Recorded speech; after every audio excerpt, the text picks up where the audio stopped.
જો ભી અહીંયા આગળ આ n1 કેમ લીધેલું છે તો કે વસ્તુ n1 માધ્યમમાં છે. સર વિડિયો તો ચાલુ કરો. શું થયું પેલા? હા, કેમેરો ઓફ હતો તમારો. ઓકે, હવે આવે છે કેમેરો? હા હા દેખાય છે. ઓકે ઓકે, જો આ n1 શું હતું તો કે વસ્તુ જે માધ્યમમાં મૂકેલી છે તે માધ્યમનો વક્રીકોણ. n2 શું હતું? પ્રતિબિંબ જે માધ્યમમાં મળે છે. અહીંયા આગળ આપણે એવી કલ્પના કરી છે કે આ એક જ વક્ર સપાટી છે, જાણે કે આખું આ લેન્સનું દ્રવ્ય છે કન્ટિન્યુઅસ. એટલે આપણા માટે આ કાલ્પનિક વસ્તુ પ્રતિબિંબ મળેલું છે જે લેન્સના માધ્યમમાં છે, એને n2 નામ આપ્યું છે, એટલે કે એના દ્રવ્યનો વક્રીકોણ લીધો છે. અને આ r1 એટલે આપણી આ જે વક્ર સપાટી જે છે એની વક્રતા ત્રિજ્યા છે r1. ઓકે, હવે પરિસ્થિતિ શું થશે? હવે બીજી વક્ર સપાટીની વાત આવશે. બીજી વક્ર સપાટી આ હતી.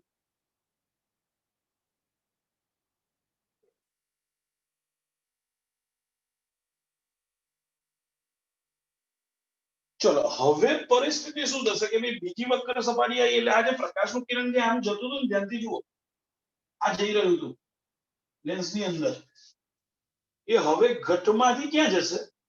પાતળા માધ્યમમાં. એ ઘટમાંથી ક્યાં જશે? પાતળા માધ્યમમાં. ચલો ભાઈ, ઘટમાંથી પાતળા માધ્યમમાં જાય તો શું થશે? લંબથી દૂર જશે. યસ, લંબથી દૂર જશે. તો તમે જુઓ અહીંયા આગળ, પહેલા તો મારે લંબ બતાવવો પડશે. હવે વક્ર સપાટી આ છે તો એનું વક્રતા કેન્દ્ર તો આ બાજુ છે, તો પહેલા મેં એનું વક્રતા કેન્દ્ર બતાવી દીધું. જુઓ તમે C2. હવે ત્યાંથી આપણું આ પ્રકાશનું કિરણ આ સપાટી પર અહીંયા આપાત થયું છે, તો એને જોડતી રેખા મેં દોરી દીધી. આ થઈ ગયો લંબ. ઓકે, એટલે પ્રકાશનું કિરણ હવે ઘટમાંથી પાતળા માધ્યમમાં ગયું. હવે આપણે બધા જાણીએ લંબથી દૂર જાય, એટલે લંબ અહીંયા છે તો દૂર જાય તો આ તરફ જશે. માટે પ્રકાશનું કિરણ જે રિયલમાં આમ જતું હતું એના કરતા થોડુંક આમ મળ્યું.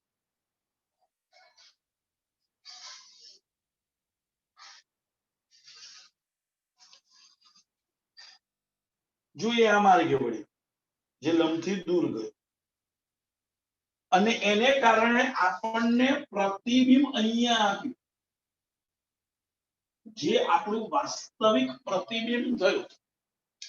આ I1 પ્રતિબિંબ તો હતું જ નહીં, કારણ કે લેન્સમાં પ્રકાશનું કિરણ જ્યારે પ્રવેશે છે ત્યારે બે વાર વક્રીભવન થઈને છેલ્લે તો આપણને આ જ પ્રતિબિંબ આપે છે.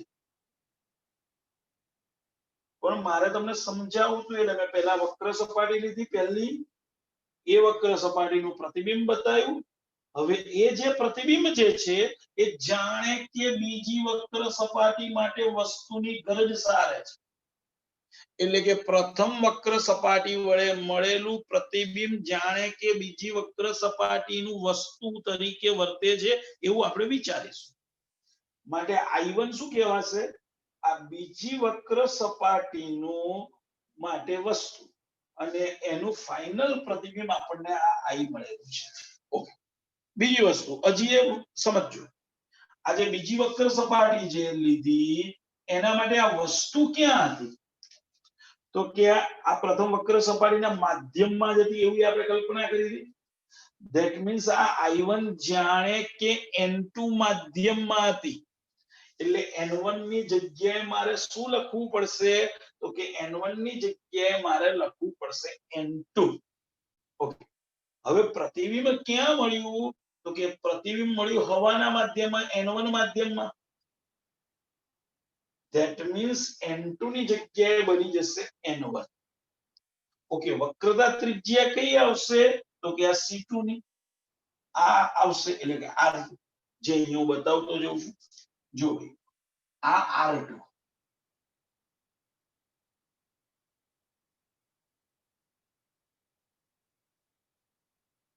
રિયલમાં માપવાની ક્યાં છે? ઓપ્ટિકલ કેન્દ્રથી ધ્યાન રાખજો, એટલે અહીંથી માપવાની હતી હકીકતમાં.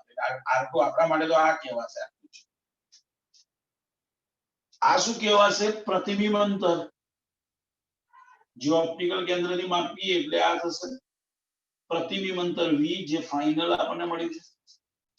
અને આ v1 જે છે એ આ બીજી વક્ર સપાટી માટે વસ્તુ છે. તો હવે હું અહીંયા લખું છું, જુઓ, બીજી વક્ર સપાટી માટે આ સૂત્ર. બીજી વક્ર સપાટી માટે ફરી કહીએ છે, સંજ્ઞા પ્રણાલી અત્યારે આપણે વાપરતા નથી. ઓકે, તો ચલો, બીજી વક્ર સપાટી માટે વસ્તુ કયા માધ્યમમાં હતી? તો કે પ્રથમ જે વક્ર સપાટી હતી એના માધ્યમમાં, એટલે કે લેન્સના દ્રવ્યના અંદર. એટલે કે n1 ની જગ્યાએ n2, એટલે -n2 અને વસ્તુ અંતર v1, પછી પ્લસ. હવે પ્રતિબિંબ મળ્યું છે ક્યાં? તો કે હવે તો આ સપાટી પૂરી થઈ ગયેલી છે, એટલે હવે તો આપણે સાચું જે દેખાય છે એની વાત છે. એટલે એ તો n1 માધ્યમમાં છે, જે છે n1 માધ્યમમાં, એટલે અહીંયા n2 ની જગ્યાએ n1. પ્રતિબિંબ અંતર કેટલું? હવે આટલું v અહીંયા મળેલું છે આપણે પ્રતિબિંબ, એટલે આટલું અંતર ઓપ્ટિકલ કેન્દ્રથી માપવાનું છે, એટલે આ v ઇઝ ઇક્વલ ટુ, હવે જે n2 હતું એ n1 થઈ ગયું છે, અને n1 હતું એ n2 થઈ ગયું છે, એટલે અહીંયા n2 n1 નું નામ બદલાઈ જશે, એટલે n1 - n2 લખાશે. અને વક્રતા ત્રિજ્યા આ સમીકરણ 1, આ સમીકરણ 2. બોલો, ક્લિયર છો બંને સમીકરણ?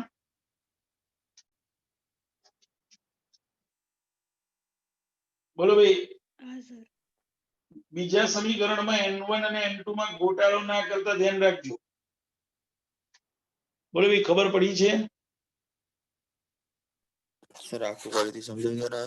ચલો, જો બીજી વક્ર સપાટી સમજાવું, ધ્યાન આપજો, સમજજો બરોબર.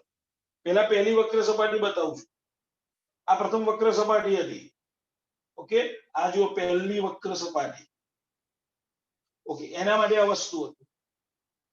એના માટે એથી વક્રીભવન પામીને પ્રતિબિંબ અહીંયા મળેલું. એ વખતે જાણે કે આખું માધ્યમ એ આ રીતનું છે. આ એક જ વક્ર સપાટી હતી, એટલે એ લેન્સના દ્રવ્યના માધ્યમમાં જ આપણે પ્રતિબિંબ મળેલું. એ I1 નામ આપી દઈએ આપણે. આ I1, આ વક્રતા કેન્દ્ર C1 કહેતા. એટલે આપણે આ સમીકરણમાં બધું મૂકી દીધેલું, -n1/u + n2/v1. v ની જગ્યાએ આ અંતર v1 નામ આપે, એટલે v1 n2 - n1 અને અહીં વક્રતા ત્રિજ્યા r1 નામ આપે. ઓકે, હવે આપણે શું કીધું કે ભાઈ અહીંયા તો કઈ ખાલી આ એક જ વક્ર સપાટી છે ને, બીજી વક્ર સપાટીમાં આવી જાય છે, જે આ બતાવી.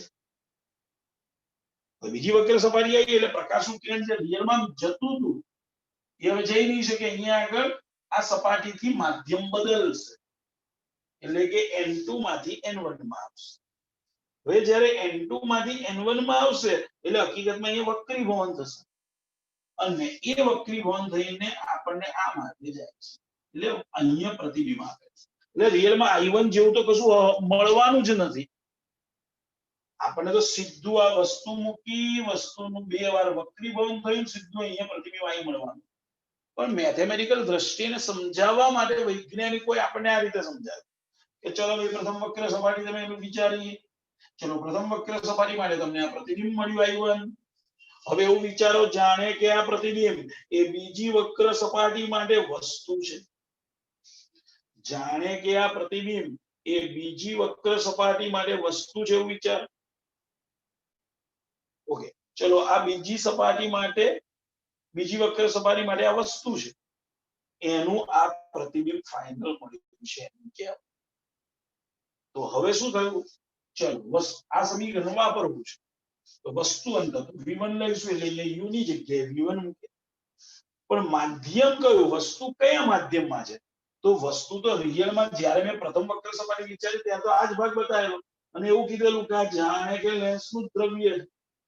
ધેટ મીન્સ એનો વક્રીભવન n2 હતો, એટલે જાણે કે આ જે પ્રથમ પ્રતિબિંબ મળેલું એ જાણે કે n2 માધ્યમમાં છે એવો વિચાર કરેલો. વાસ્તવમાં આવું કઈ છે જ નહીં, પણ ગાણિતિક રીતે સૂત્ર સમજવા માટે આપણે આ n2 લીધું એટલે અહીંયા આગળ લખ્યું આપણે n1 ની જગ્યાએ n ઓકે પ્રતિબિંબ ક્યાં મળ્યું અહીંયા આગળ તો અહીંયા તો લેન્સ રિયલમાં તો આ પૂરો થઈ ગયો હવે વાસ્તવિક વાત કરીએ કે હકીકતમાં આપણને I મળે છે ક્યાં મળે છે તો કે આ n1 માધ્યમ આ પણ n1 માધ્યમ એટલે ક્યાં મળે છે તો કે n1 માધ્યમમાં મળેલા છે એટલે આપણે આ લખ્યું n2 ની જગ્યાએ n1 અને પ્રતિબિંબ અંતર જે v છે એ આટલું અંતર છે v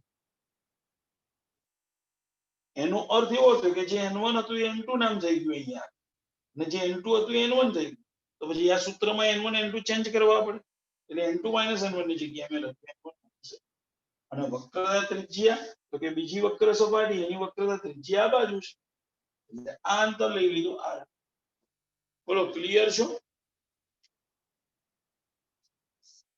બોલો એ ખબર પડી છે હા સર ઓકે હવે સમીકરણ 1 અને સમીકરણ 2 નો સરવાળો છે સમીકરણ 1 અને સમીકરણ 2 નો સરવાળો જો સમીકરણ 1 વત્તા 2 ચલો એ સમીકરણ 1 વત્તા 2 કરીએ તો ધ્યાનથી જોજો આ જે છે એ n2/v1 દેખાય છે તમને પેલા સમીકરણમાં અને બીજા સમીકરણમાં જોજો તમને દેખાય છે -n2/v1 તો સરવાળો કરું તો એક પ્લસ છે એક માઈનસ છે બોલો ઉડી જશે તો રહેશે શું તો કે ડાબી બાજુ -n1/u વત્તા n1/v રહેશે -n1/u પ્લસ n1/v રહેશે ઇઝ ઇક્વલ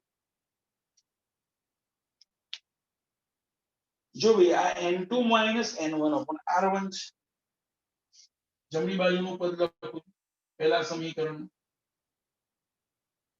અને બીજા સમીકરણમાં શું છે n1 - n2 upon r2 છે એક કામ કરું છું એમાં માઈનસ બહાર કાઢી નાખ એટલે શું થશે n2 - n1 લખાશે upon r2 n1 - n2 હતા માઈનસ બહાર લીધા એટલે n2 - n1 થઈ ગયા આવું કેમ કરે તો કે આ બાજુ n2 - n1 છે તો અહીંયા n2 - n1 દેખાય એટલા માટે સેમ દેખાય એટલે કોમન નીકાળે છે તો જુઓ આ -n1 upon u plus n1 upon v is equal to n2 - n1 common 1 upon r1 minus 1 upon r2 આ સૂત્ર થઈ ગયું આને આપણે લેન્સ મેકરના સમીકરણ તરીકે વિચારીશું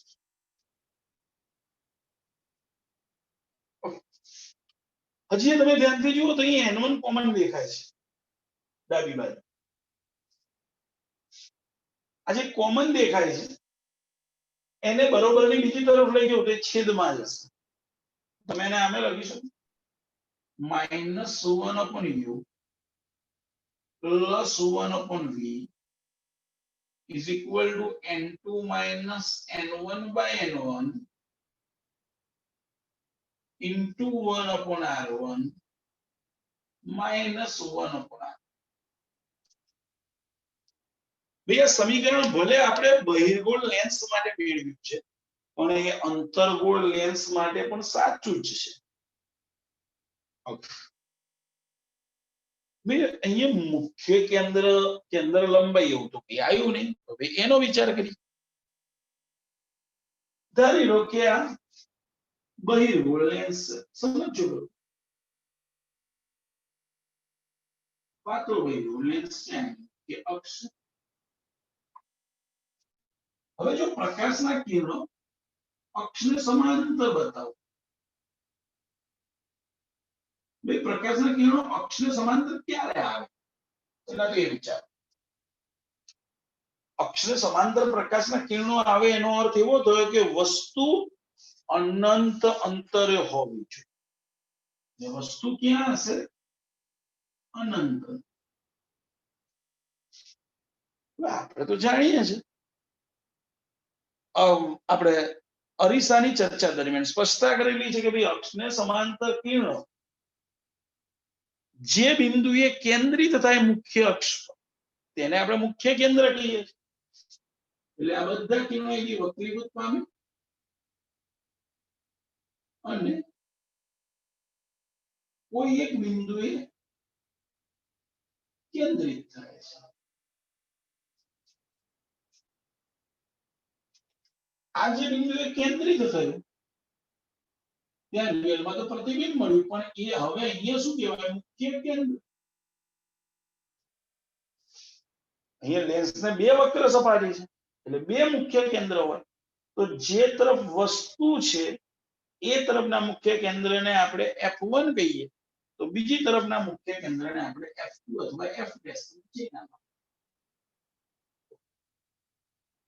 ત્યાં અત્યારે આપણા માટે તો પ્રતિબિંબ મળ્યું કહેવાય કેમ કે આ વસ્તુ આપાત કિરણો અહીંયા ભેગા થયા જે ભેગા થયા ત્યાં પ્રતિબિંબ મળ્યું કહેવાય ધેટ મીન્સ આ પ્રતિબિંબ દર્શાવે આ પ્રતિબિંબ અંતર જે કેન્દ્ર લંબાઈ f છે ધેટ મીન્સ u બરોબર જ્યારે ઇન્ફિનિટી હોય ત્યારે v બરોબર f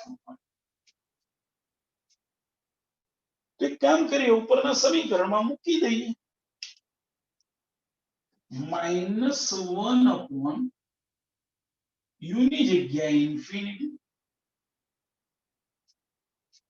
પ્લસ 1 upon v ની જગ્યાએ f is equal to n2 minus n1 upon n1 into 1 upon r1 minus 1 upon r2 એ પણ 1 upon infinity એટલે તો 0 તો 0 લખવાની કોઈ જરૂર નથી તો 1 upon f is equal to n2 minus n1 upon n1 into 1 upon r1 minus 1 upon r2 ભાઈ આ એક સમીકરણ મળ્યું એનો અર્થ એવો થયો કે n2 minus n1 upon n1 into 1 upon r1 minus 1 upon r2 ની જગ્યાએ હું શું લખી શકું 1 upon f જે અહીંયા પણ છે જો n2 minus n1 upon n1 1 upon r1 minus 1 upon r2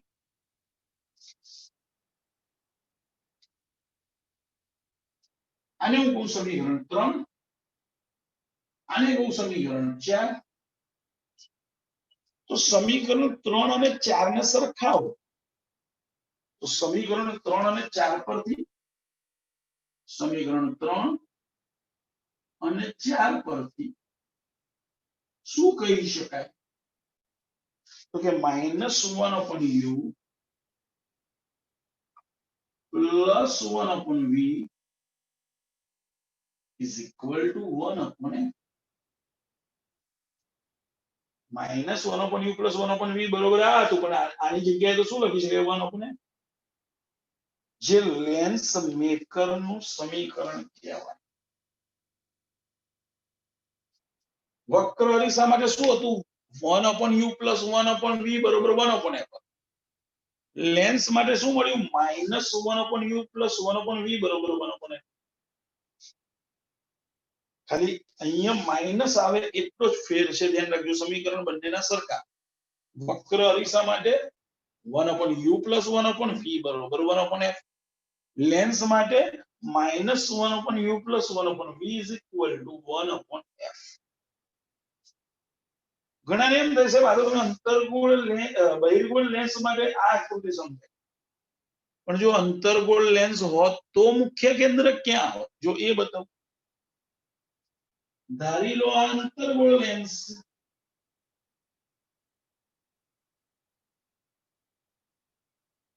પાતળો અંતર્ગોળ લેન્સ આ એની મુખ્ય અક્ષ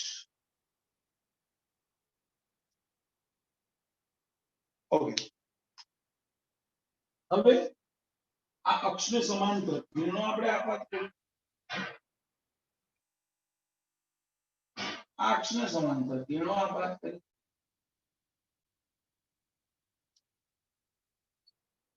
હવે તમે સમજી શકો છો કે અહીંયા આગળ જે પ્રકાશના કિરણો આપાત થશે એ લંબથી દૂર એટલે આમ જશે,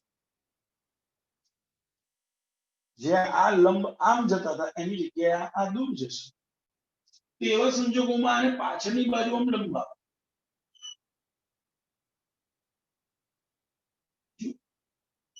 આ કિરણો જે છે એમ પાછળની બાજુ લંબાવો તો અહીંયા ભેગા થયા કે આ એનું મુખ્ય કેન્દ્ર F થયું, પણ આ ભાસી થયું. તમે જોઈ શકો છો અહીંયા વાસ્તવિક મળ્યું, અહીંયા જે તરફ વસ્તુ છે એ તરફ જ મળ્યું, માટે અહીંયા વિકેન્દ્રિત થયા છે કિરણો, અહીંયા આગળ કેન્દ્રિત થયા છે, આ વિકેન્દ્રિત દૂર ગયા છે. બોલો ક્લિયર છો? એટલે પરિસ્થિતિ તો બંનેમાં સરખી જ રહી.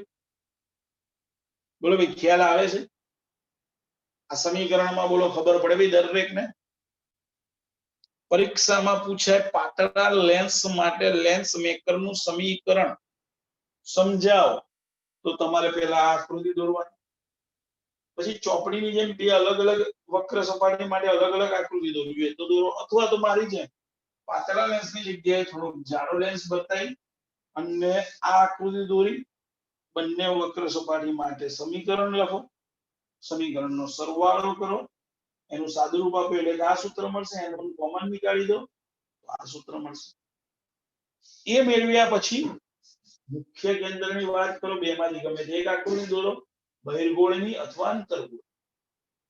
પછી સ્પષ્ટતા કરો કે ભાઈ સમાંતર કિરણો છે માટે વસ્તુ અનંત અંતરે કહેવાય અને એ મુખ્ય કેન્દ્ર પર ભેગા થાય છે માટે પ્રતિબિંબ અંતર એ F કહેવાશે.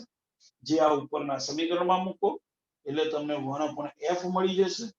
હવે આ સમીકરણ 3 અને 4 ને ભેગું કરો એટલે તમને આ સમીકરણ, આ પાતળા લેન્સ માટે લેન્સ મેકરનું સમીકરણ મેળવ્યું કહેવાય. હવે જ્યારે દાખલા ગણીએ ત્યારે હવે આમાં સંજ્ઞા પ્રણાલીનો ઉપયોગ હવે થશે. અત્યારે તો એકવાર ઓલરેડી આ સમીકરણ જ્યારે લાસ્ટ લેક્ચરમાં મેળવ્યું ત્યારે સંજ્ઞા પ્રણાલી મેળવી લીધેલી હતી, એટલે અહીંયા થિયરેટિકલ ચર્ચામાં ફરી સંજ્ઞા પ્રણાલી નહીં આવે, નહીં તો એકનું એક વસ્તુ ડબલ થઈ જશે.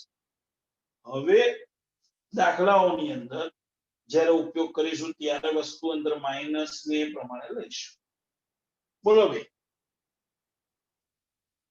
આ થિયરીમાં ક્યાંય કોઈને પ્રોબ્લેમ?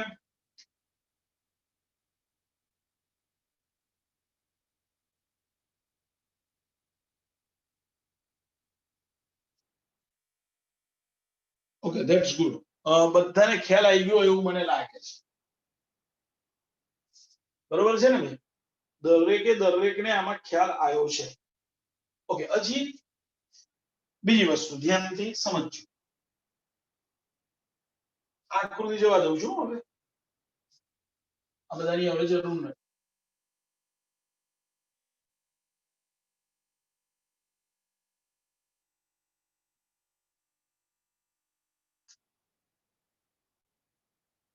જો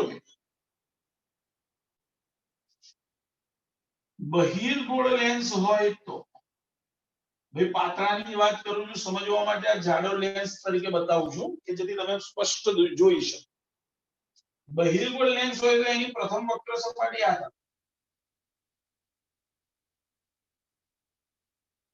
આ એની મુખ્ય અક્ષ હતી માટે વક્રતા કેન્દ્ર અહીંયા હતું C1. આની વક્રતા ત્રિજ્યા હતી આ. હવે વસ્તુ આપણે અહીંયા મૂકતા હતા, વસ્તુમાંથી નીકળતો પ્રકાશના કિરણ આ દિશામાં હતા. ધેટ મીન્સ આપાત કિરણની દિશામાં ઓપ્ટિકલ કેન્દ્રથી આપણે અંતર માપીશું આ માટે R1 પ્લસ લઈશું. બહિર્ગોળ લેન્સમાં R1 ઓલવેઝ પોઝિટિવ લેવાનું રહેશે, ધન. હવે R2 વિચારો તો એનું વક્ર સપાટી આ છે એટલે વક્રતા કેન્દ્ર આ બાજુ ક્યાંક મળશે, આમ કાલ્પનિક ગોળો બનશે. ઓકે, આ એનું વક્રતા કેન્દ્ર C2 થયું, તો એની વક્રતા ત્રિજ્યા R2 તમે જોઈ શકો છો કે આપાત કિરણ આ દિશામાં જો ઓપ્ટિકલ કેન્દ્ર P થી માપવું હશે તો આપાત કિરણની વિરુદ્ધ દિશામાં મપાશે, માટે R2 નેગેટિવ થશે.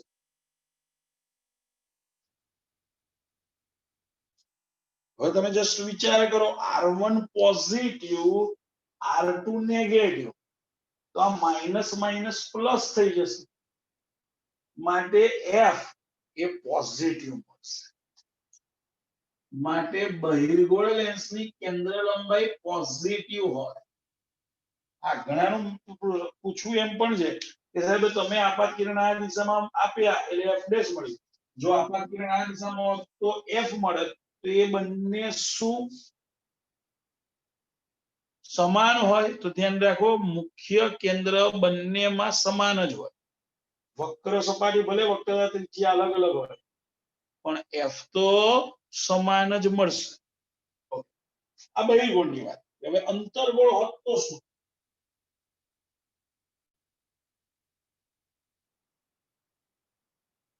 અંતર્ગોળ લેન્સ, તો જો બહિર્ગોળની જગ્યાએ અંતર્ગોળ આકૃતિ જોવા દો. હવે અંતર્ગોળ લેન્સ પૂછું, આ અંતર્ગોળ લેન્સ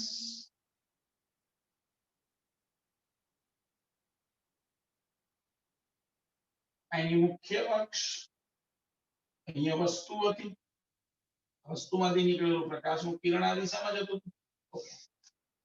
હવે જો આ પહેલી વક્ર સપાટી આ છે, એટલે આ પહેલી વક્ર સપાટી છે, એટલે આ ગોળો દોરો, તો એનું વક્રતા કેન્દ્ર અહીંયા ક્યાંક મળે, આ R1 છે.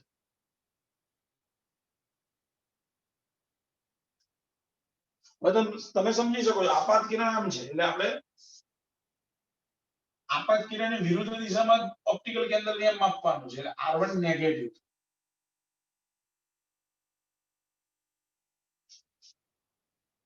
પછી R2 ની વાત તમે જોઈ શકો છો, આ તરફ આવશે એનો ગોળ, આ એનું વક્રતા કેન્દ્ર C2,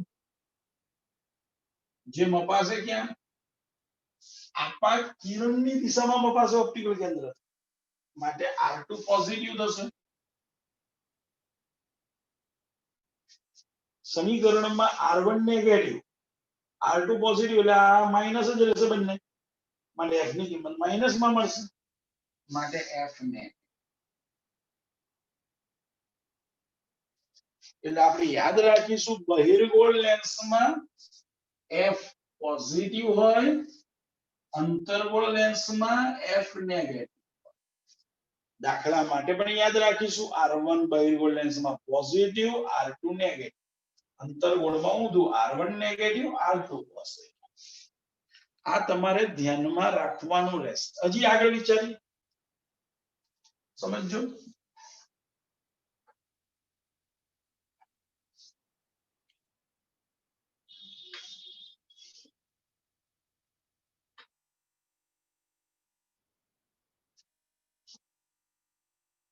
ધારી લો આ પાતળો બહિર્ગોળ લેન્સ છે,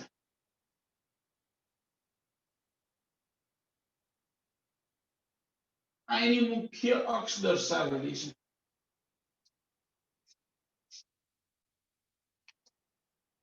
અહીંયા આગળ એનું મુખ્ય કેન્દ્ર F1 છે, અહીંયા એનું મુખ્ય કેન્દ્ર F2 છે. હવે ધારી આ એનું ઓપ્ટિકલ કેન્દ્ર છે, સમજો બરોબર. હવે C1 C2 નથી દર્શાવતા, ડાયરેક્ટ હવે મુખ્ય કેન્દ્ર બતાવીશું. હવે મેં અહીંયા આગળ એક બિંદુવત વસ્તુની જગ્યાએ H0 જેટલી ઊંચાઈ ધરાવતી વસ્તુ એવી બતાવી છે.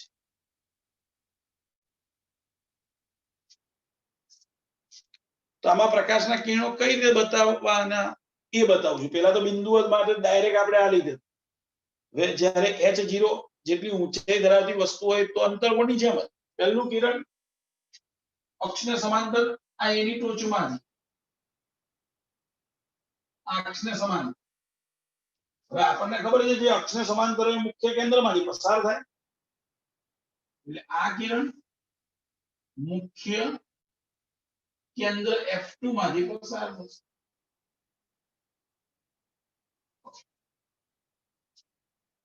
પછી બીજું કિરણ કયું બતાવવાનું, તો કે ઓપ્ટિકલ કેન્દ્રમાંથી પસાર થતું બતાવવાનું. હવે જો ઓપ્ટિકલ કેન્દ્રમાંથી પસાર થાય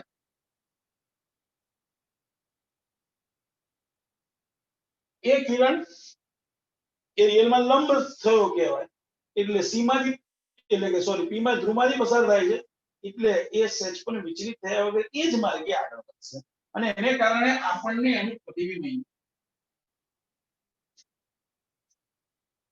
એટલે આપણને આ પ્રતિબિંબ એ મળી ગયું A1 નામ. હજી તમારે ત્રીજી કિરણ દોરવું તો દોરાય, કયું એ તમને કહું. એમાંથી મુખ્ય કેન્દ્ર F1 માંથી પસાર થાય, એમાંથી F1 માંથી પસાર થાય.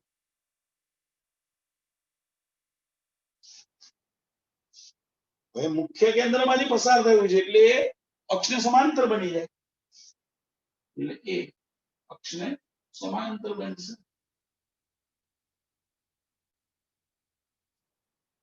અને ઇન્ફિનિટી તરફ જાય, જે A1 માં જ ભેગું થાય. પણ આપણે આ બે દર વખતે દોરું છું. ઓકે, હવે આ A1 ને પાછળની બાજુ લંબાઈ, એટલે આ તમને B1 મળી. જે તરફ વસ્તુ છે એની વિરુદ્ધ બાજુ મળે છે, માટે આ સાચું પ્રતિબિંબ છે. સાચું પ્રતિબિંબ હોય એટલે ઉલટું પ્રતિબિંબ હોય. આ પ્રતિબિંબ ઊંચાઈ hi થઈ, આટલું વસ્તુ અંતર છે, આટલું પ્રતિબિંબ અંતર છે. તો તમને ખબર છે મોટવણી બરોબર ભાઈ hi પ્રતિબિંબ ઊંચાઈ ભાગ્યા વસ્તુ ઊંચાઈ, એને આપણે કહીએ છીએ મોટવણી. તો અહીંયા શું થશે, હવે સૂત્ર યાદ કરો, વક્ર અરીસામાં આ તો મોટવણી m બરોબર hi/h0 બરોબર -v/u. તો હવે અહીંયા શું થાય એ જો. તો સમજવા માટે ધારી લો કે આ ધ્રુવ પાસે બનાવેલો ખૂણો આ થીટા છે. તો આ ખૂણો પણ થીટા થશે ને અભિકોણની જોડ. આ થીટા તો આ પણ થીટા, અભિકોણની જોડ ચોકડી પડી જશે. તો પરિસ્થિતિ સમજજો, tan થીટા બરોબર શું થશે, આ કાટકોણ ત્રિકોણ લઈ લો ABP. તો tan થીટા બરોબર સામે એટલે h અને પાસે એટલે u પણ માઈનસ u. હવે સંજ્ઞા પ્રણાલી મારે ઉપયોગમાં લેવાની છે, એટલે આ માઈનસ u. અહીંયા જુઓ ત્રિકોણ A1 B1 P ની વાત કરો તો એના માટે tan થીટા શું થશે, તો થીટાની સામે hi, પણ એ નીચે તરફ છે એટલે માઈનસ h ભાગ્યા પાસેની બાજુ v એ પ્લસ. બંને બાજુ માઈનસ માઈનસ ઉડી જશે, તો hi/h0 શું થશે, v/u. અર્થાત મોટવણીનું સૂત્ર મળ્યું લેન્સ માટે, hi/h0 બરોબર v/u. પેલામાં શું મળતું હતું, વક્ર અરીસામાં -v/u, આમાં +v/u. જો ડિફરન્સ યાદ રાખવાના છે સૂત્રોના. તો આ લેન્સની મોટવણીનું મેં તમને સૂત્ર આપ્યું. ઘણા એમ પણ વિચારે સાહેબ આ તો તમે બહિર્ગોળ લેન્સ માટે બતાવ્યું, તો અંતર્ગોળ લેન્સ માટે આ રીતે આકૃતિ દોરવી હોય તો જો એની આકૃતિ દોરું છું માત્ર તમારી જાણકારી માટે. આ અંતર્ગોળ લેન્સ,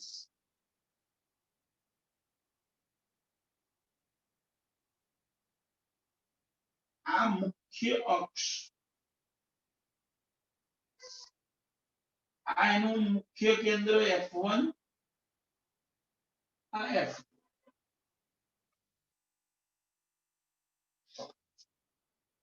અહીંયા વસ્તુ મૂકી,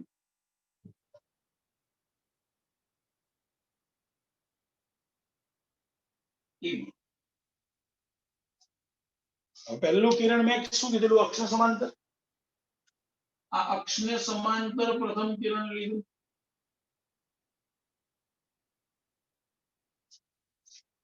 હવે આ તો અંતર્ગોળ છે, એટલે વાસ્તવમાં શું થાય? એ તો વિકેન્દ્રિત થશે, એટલે આમ જશે. પણ આપણે એને પાછળની બાજુ લંબાવવાનું એ રીતે જશે કે જેથી F1 માંથી પસાર થાય. આપણે એને પાછળની બાજુ લંબાવવાનું, આભાસી મળે અહીંયા પાછળની બાજુ મેં લંબાવ્યું, જાણે કે F1 માંથી પસાર થતું હોય એ રીતે આગળ વધ્યો. બીજું કિરણ મારે ઓપ્ટિકલ કેન્દ્રમાંથી બતાવવાનું, ઓપ્ટિકલ કેન્દ્ર P એમાંથી બતાવો, જે આપણને ખબર છે આમ આગળ જાય સીધે સીધું. તો આ બંને કિરણો ક્યાં ભેગા થાય? માટે આ પ્રતિબિંબ મળ્યું તમને. આ A1 આ B1. તમે જોઈ શકો છો કે પ્રતિબિંબ ચપટું છે અને જે તરફ વસ્તુ છે એ તરફ જ મળ્યું છે, માટે આભાસી પ્રતિબિંબ છે. આભાસી છે માટે ચપટું પ્રતિબિંબ છે. તમે એ પણ જોઈ શકો છો અંતર્ગોળ લેન્સમાં પ્રતિબિંબ હંમેશા નાનું મળે છે, માટે મોટવણી ઓલવેઝ એક કરતા નાની હશે. અંતર્ગોળ લેન્સમાં હંમેશા મોટવણી એક કરતા નાની હશે. બોલો ભાઈ, ક્લિયર છો? બોલો ભાઈ, આ બધી વસ્તુ ખબર પડે દરેકને? હા સર. સર બીજું ફરીથી સમજાવો. આકૃતિ ને પેલા હા.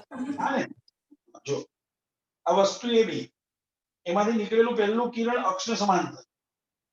ઓકે, અક્ષને સમાંતર પછી તો આ તો અંતર્ગોળ છે એટલે દૂર જાય એટલે વિકેન્દ્રિત. કઈ રીતે વિકેન્દ્રિત થશે? કે જાણે કે એને પાછળની બાજુ લંબાવીએ તો મુખ્ય કેન્દ્રમાંથી પસાર થતું હોય, એટલે આ દિશામાં એ વિકેન્દ્રિત થયું. ક્લિયર? કે જે મેં પાછળની બાજુ F1 માં બતાવ્યું. બીજું કિરણ કયું લીધું? તો કે મેં બીજું કિરણ બતાવ્યું ઓપ્ટિકલ કેન્દ્ર આ P છે, એ ઓપ્ટિકલ કેન્દ્રમાંથી પસાર થતું બતાવ્યું. આ ઓપ્ટિકલ કેન્દ્ર P છે એટલે મેં બીજું કિરણ આ બતાવ્યું. એ તો સીધે સીધું જવાનું આની છે.